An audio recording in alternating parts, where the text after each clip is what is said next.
Hello everyone. तो friend, आज हम बात करेंगे मिडाइवल हिस्ट्री के टॉप 50 एमसीक्यू को। ठीक है, त्रिपक्षीय संघर्ष में कौन कौन राजवंश शामिल थे। तो फ्रेंड्स, त्रिपक्षीय संघर्ष का मतलब है कि तीन पार्टियां एक युद्ध में है। ठीक है, जैसे यहाँ पे देखिए आप, पाल वंश है, गुर्जर और प्रतिहार है, और इस साइड से राष्ट्रकूट है। ठीक है, तो ऑप्शन बी इसका राइट आंसर हो जाएगा। ये तीनों का जो झगड़े का कारण था वो था कन्नौज पे अधिकार, क्योंकि कन्नौज पे जिसका अधिकार होगा उत्तर भारत में पूरे व्यापार को वही कंट्रोल करेगा। ठीक है, तो त्रिपक्षीय संघर्ष जो है, ठीक है, इसमें तीन राजवंश शामिल थे और ये तीनों कन्नौज के लिए लड़ रहे थे। इस बात को आपको याद रखना है। ठीक है, नेक्स्ट क्वेश्चन है, पूर्व मध्यकालीन भारत में 750 से 1200 ईस्वी तक का समय किस काल के रूप में जाना जाता है। तो देखिए, 750 से 1200 ईस्वी तक का समय जो है वो प्रारंभिक मध्यकाल के रूप में जाना जाता है। Option B. मिडाइवल इंडिया जो हम पढ़ते हैं वो करीब करीब 712 से लेकर के 1707 तक को हम पढ़ते हैं। ठीक है, नेक्स्ट क्वेश्चन है, 8वीं सदी में ढिल्लिका नगर किस राजवंश ने स्थापित किया था। ढिल्लिका नगर यानी कि दिल्ली की स्थापना किस राजवंश ने करी है। तो उसका right answer option D, Gurjar और प्रतिहार। ठीक है, नेक्स्ट क्वेश्चन है, राष्ट्रकूट वंश की स्थापना किसने करी। तो फ्रेंड्स, राष्ट्रकूट वंश की स्थापना दंती दुर्ग ने करी थी। ठीक है, ऑप्शन ए इसका राइट आंसर हो जाएगा। इसके अलावा कभी कभी आपसे पूछता है कि राष्ट्रकूट वंश की जो राजधानी है वो कहाँ है। तो राष्ट्रकूट वंश की राजधानी है मान्यखेत। ठीक है, मान्यखेत जो कि आज के कर्नाटक राज्य में है। तो इस बात को भी आप याद रखिएगा। राष्ट्रकूटों ने एक मंदिर का निर्माण कराया था जो आपसे बार बार पूछता है, वो है कैलाशनाथ मंदिर। ठीक है, कैलाशनाथ मंदिर, इस बात को भी आप याद रखिएगा। कैलाशनाथ मंदिर जो कि एलोरा की गुफाओं में है। ठीक है, इसको आपने याद रखना है। स्पेशली अगर पूछ ले कि किस शासक ने करवाया था, तो राष्ट्रकूट वंश के कृष्ण कृष्ण फर्स्ट ने। ठीक है, यह नाम भी कभी कभी आपसे पूछ लेता है, तो आप इसको याद रखेंगे। नेक्स्ट क्वेश्चन है, राजा भोज किसका शासक था, मतलब किस वंश का शासक था। बार बार एक क्वेश्चन रिपीट होता है क्योंकि इस राजवंश के बारे में बहुत ज़्यादा और कुछ सवाल बनता नहीं है। ठीक है, तो इसका जो राइट आंसर है वो परमार वंश। ठीक है, ऑप्शन ए इसका राइट आंसर रहने वाला है। भारत पर पहला मुस्लिम शासक, मतलब सफल, ठीक है, इससे पहले भी और अटैक्स हुए हैं भारत पे, लेकिन अगर पूछ ले कि पहला सफल मुस्लिम आक्रमण कब हुआ, तो राइट आंसर हो जाएगा आपका 712 में। ठीक है, किसने किया, तो मोहम्मद बिन कासिम ने। ये नाम काफ़ी इंपॉर्टेंट है, आपको इसको याद रखना है। ठीक है, कभी कभी पूछता है कि मोहम्मद बिन कासिम ने किसके संरक्षण में या फिर किसके कहने से, आदेश पे ये आक्रमण किया था। तो अल हजाज एक खलीफा है, उसके कहने पे। ठीक है, तो उसका नाम आप रखिएगा याद, अल हजाज। ठीक है, नेक्स्ट क्वेश्चन है, भारत पर महमूद गजनवी के कुल कितने आक्रमण हुए।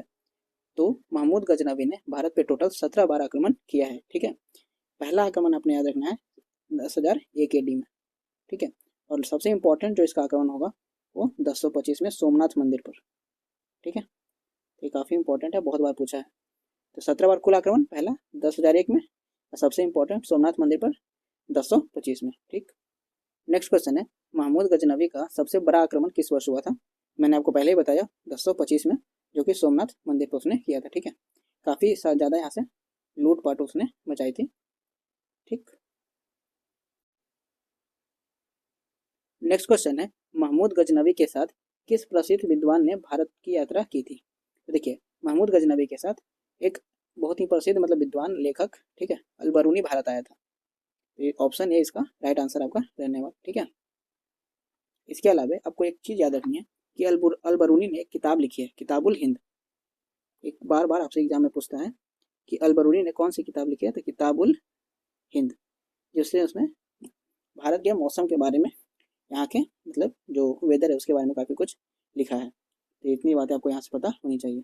नेक्स्ट क्वेश्चन है, महमूद गौरी ने किस युद्ध में पृथ्वीराज चौहान को हराया था। तो फ्रेंड्स, महमूद गौरी और पृथ्वीराज चौहान के बीच दो युद्ध काफ़ी फेमस हैं, तराइन का प्रथम युद्ध और तराइन का दूसरा युद्ध। लेकिन मोहम्मद गौरी ने सेकेंड युद्ध में पृथ्वीराज चौहान को हराया था। ठीक है, ऑप्शन बी इस क्वेश्चन का राइट आंसर है। दो युद्ध होते हैं, आपको याद रखना है। पहला युद्ध है 1191 में, सेकेंड है 1192 में। इसमें पृथ्वीराज चौहान की जीत होती है। ठीक है, पृथ्वीराज चौहान, और इसमें मोहम्मद गौरी की जीत होती है। तो सवाल पूछ रहा है कि मोहम्मद गौरी ने किस युद्ध में पृथ्वीराज चौहान को हराया था। तो तराइन का सेकेंड युद्ध, जो कि होता है 1192 में। ठीक है, ये दोनों युद्ध काफ़ी इंपॉर्टेंट है, एक में पृथ्वीराज चौहान की जीत होती है, एक में हार। इस बात को आप याद रखेंगे। नेक्स्ट क्वेश्चन है, मोहम्मद गौरी ने भारत पर अपना पहला आक्रमण कब किया था। ठीक है, 1191-92 में, पृथ्वीराज चौहान से युद्ध के पहले भी उसने भारत पर आक्रमण किया था। एग्जैक्टली उस आज के लाहौर जो है वहाँ पे इसने आक्रमण किया था, लेकिन उस टाइम पे पाकिस्तान तो था नहीं, ठीक है, तो लाहौर भी भारत का हिस्सा था। तो 1175 में और मोहम्मद गौरी ने भारत पर पहला आक्रमण किया था। तो इस बात को आप याद रखिएगा, काफ़ी इंपॉर्टेंट है और यहाँ से बहुत सारे सवाल बनते हैं। अगला सवाल है, मोहम्मद गौरी के शासनकाल में किसने दिल्ली सल्तनत की स्थापना की? तो देखिए, मोहम्मद गौरी के साथ उसका एक गुलाम भारत आता है जिसका नाम है ऐबक, ठीक है, तो आप ऐबक याद रखिएगा, कुतुबुद्दीन ऐबक। तो कुतुबुद्दीन ऐबक ने ही दिल्ली सल्तनत की स्थापना करी है 1206 में। इस बात को आप याद रखेंगे। मोहम्मद गौरी का गुलाम है कुतुबुद्दीन ऐबक, उसने 1206 में दिल्ली सल्तनत की स्थापना की है, ठीक है। तो इसका राइट आंसर है ऑप्शन सी। दिल्ली सल्तनत में किन वंशों ने शासन किया है? देखिए, दिल्ली सल्तनत का जो शुरुआत है ना वो 1206 में कुतुबुद्दीन ऐबक ने करी है, ठीक है, जो कि अभी हमने देखा 1206 में। और 1206 से लेकर के 1526 तक दिल्ली सल्तनत चलेगा, जब तक कि बाबर आकर के लोधी वंश के इब्राहिम लोधी को नहीं हराता है, ठीक है। तो लास्ट है लोधी वंश, स्टार्ट होती है मामलुक वंश, इसी को हम गुलाम वंश या फिर स्लेव डायनेस्टी भी बोलते हैं, ठीक है। तो आप कंफ्यूज नहीं होंगे कि मामलुक क्या है। मामलुक गुलाम वंश को बोलते हैं। तो मामलुक वंश खिलजी, तुगलक, सैयद और लोधी, कुल 5 जो वंश है उसने दिल्ली सल्तनत में शासन किया। देखिए, दिल्ली सल्तनत कहने का मतलब है कि 1206 से 1526 तक का टोटल टाइम पीरियड है ये। सबकी राजधानी जो है वो दिल्ली, इसलिए दिल्ली सल्तनत के रूप में इसे जानी जाती है। क्लियर। अगला सवाल है कि गुलाम वंश का शासनकाल कब था? तो अभी आपने देखा था कि 1206 से स्टार्ट करा है कुतुबुद्दीन ऐबक ने, 1290 तक ये गुलाम वंश चलने वाला है, और जब तक कि खिलजी ना आ जाए, ठीक है। 1290 के बाद खिलजियों का शासन आ जाता है 1290 से, ठीक है। तो 1206 से 1290 तक गुलाम वंश रहता है, ठीक। नेक्स्ट क्वेश्चन है, कुतुब मीनार किस वंश के समय बनाई गई थी? तो फ्रेंड्स, कुतुब मीनार को बनाने वाला है कुतुबुद्दीन ऐबक। नाम से यहाँ पर कर सकते हैं कुतुब कुतुब, ठीक है। जाहिर सी बात है वो गुलाम वंश का है, तो उसने गुलाम वंश में ही इसका राइट आंसर होगा ऑप्शन सी। देखिए क्या होता है, कुतुब मीनार में ना 2-3 सवाल बनते हैं। स्टार्ट किसने करा? तो कुतुबुद्दीन ऐबक ने। इसको कंप्लीट किसने करवाया? तो कुतुबुद्दीन ऐबक का दामाद जो है कि है इल्तुतमिश, ठीक है। तो पूछेगा कि मतलब ये जो कुतुब मीनार है इसको पूरा निर्माण पूरा किसने करवाया? तो इल्तुतमिश ने। शुरू किसने करवाया? कुतुबुद्दीन ऐबक ने, ठीक है। फिर आगे चल करके आप देखेंगे, जब हम 1368 में तुगलक डायनेस्टी पढ़ रहे होंगे तो फिरोज शाह तुगलक ने इसकी मरम्मत करवाई थी 1368 में, ठीक है। जब तुगलक वंश आएगा तो हम आगे पढ़ेंगे। देखिए, हमने 712 से स्टार्ट किया है। धीरे धीरे जितने भी इंपॉर्टेंट आक्रमण या फिर अटैक्स भारत पे हुए हैं, पहले हमने मोहम्मद बिन कासिम को देखा, फिर गजनबी को, फिर गौरी को, ठीक है, उसके बाद कुतुबुद्दीन ऐबक। अब हम ऐसे ही गुलाम वंश पहले पढ़ेंगे, सारे इंपॉर्टेंट क्वेश्चन जो गुलाम वंश से पूछे जाते हैं। फिर उसके बाद 1290 से 1320 खिलजी वंश, फिर तुगलक, फिर लोधी, ठीक है। इस तरह से हम सारे को पढ़ते हुए चलेंगे। तो हो सकता है कि 2 पार्ट आए, लेकिन आप पूरा अगर देख लेते हैं तो पूरा दिल्ली सल्तनत आपका क्लियर हो जाएगा, पूरा मिडाइवल इंडिया आपका क्लियर हो जाएगा, ठीक है। इल्तुतमिश ने दिल्ली सल्तनत की गद्दी कब संभाली थी?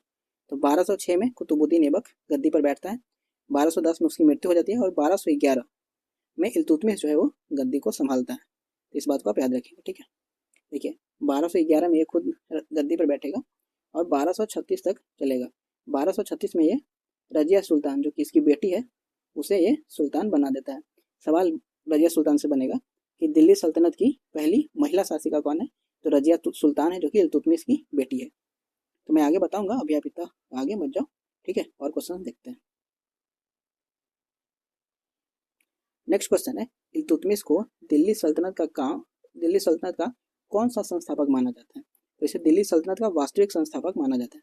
ऐसा क्यों? क्योंकि जो कुतुबुद्दीन ऐबक है उसने अपनी राजधानी बनाया था लाहौर को, ठीक है। सबसे पहला रीजन है कि इल्तुतमिश ने लाहौर से राजधानी दिल्ली शिफ्ट करा। चूंकि ये दिल्ली सल्तनत है तो दिल्ली का राजा मेन होगा, एक रीजन तो ये है। दूसरा ये है कि जो कुतुबुद्दीन ऐबक है वो गौरी का गुलाम होता है, ठीक है। तो उसने कभी भी कुतुबुद्दीन ऐबक ने मतलब सुल्तान की उपाधि उसने नहीं ली थी, ठीक है। इस वजह से वो हमेशा गौरी का गुलाम बनकर के उसने शासन किया 1206 से 1210 तक। और ये जो इल्तुतमिश है ये ऐबक का यानी कुतुबुद्दीन ऐबक का गुलाम है, लेकिन साथ ही उसका दामाद भी है और इसने सुल्तान की उपाधि ली थी, इसलिए इसे इल्तुतमिश को वास्तविक संस्थापक कहा जाता है दिल्ली सल्तनत का, ठीक है। इस बात को भी आप याद रखेंगे।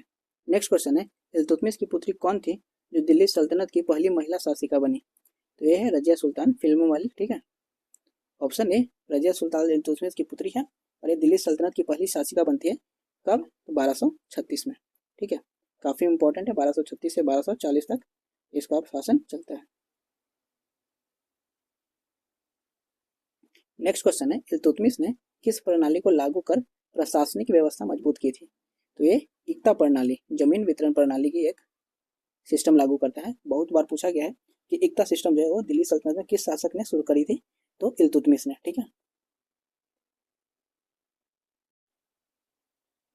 नेक्स्ट क्वेश्चन है, दिल्ली सल्तनत के शासक को अब्बासिद खलीफा से सत्ता की मान्यता मिली थी, किस शासक को? देखिए क्या होता था, जब मिडाइवल हिस्ट्री में मतलब कहीं भी अगर कोई मुस्लिम शासक राजा बन रहा है तो उसे खलीफा से मान्यता लेनी पड़ती थी। खलीफा मतलब इस्लाम धर्म के सबसे बड़े जो होते थे, ठीक है, उनसे मान्यता लेनी होती थी। मान्यता लेने से होता क्या था कि उस शासक का जो दर्जा है और जो इज्जत है, मतलब जो भी हो, काफ़ी बढ़ जाता था और वो एक लीगल तरीके से शासन कर सकता था। ठीक है, तो इल्तुतमिश ने, ठीक है, इल्तुतमिश ने 1229 में अब्बासिद खलीफा से, कब? 1229 में इल्तुतमिश ने अब्बासिद खलीफा से सत्ता की मान्यता ली थी। ठीक है, काफ़ी इंपॉर्टेंट सवाल है, काफ़ी बार पूछा गया था, इसको आप याद रखेंगे। ठीक है, किसने? इल्तुतमिश ने। कब? 1229 में। ठीक, नेक्स्ट क्वेश्चन है, तुल्कान चहलगामी का गठन किसने किया था? ये तुल्कान चहलगामी एक्चुअली क्या है, 40 जो नोबेल लोग हैं, मतलब 40 जो इंटेलिजेंट लोग हैं, उनका एक ग्रुप है जो कि इल्तुतमिश की या फिर सल्तनत के सुल्तान की मतलब मदद करते थे, एडवाइस देते थे उनको। ठीक है, तो इल्तुतमिश ने इस मतलब तुल्कान चहलगामी का गठन करा था, तो इस बात को आप याद रखेंगे।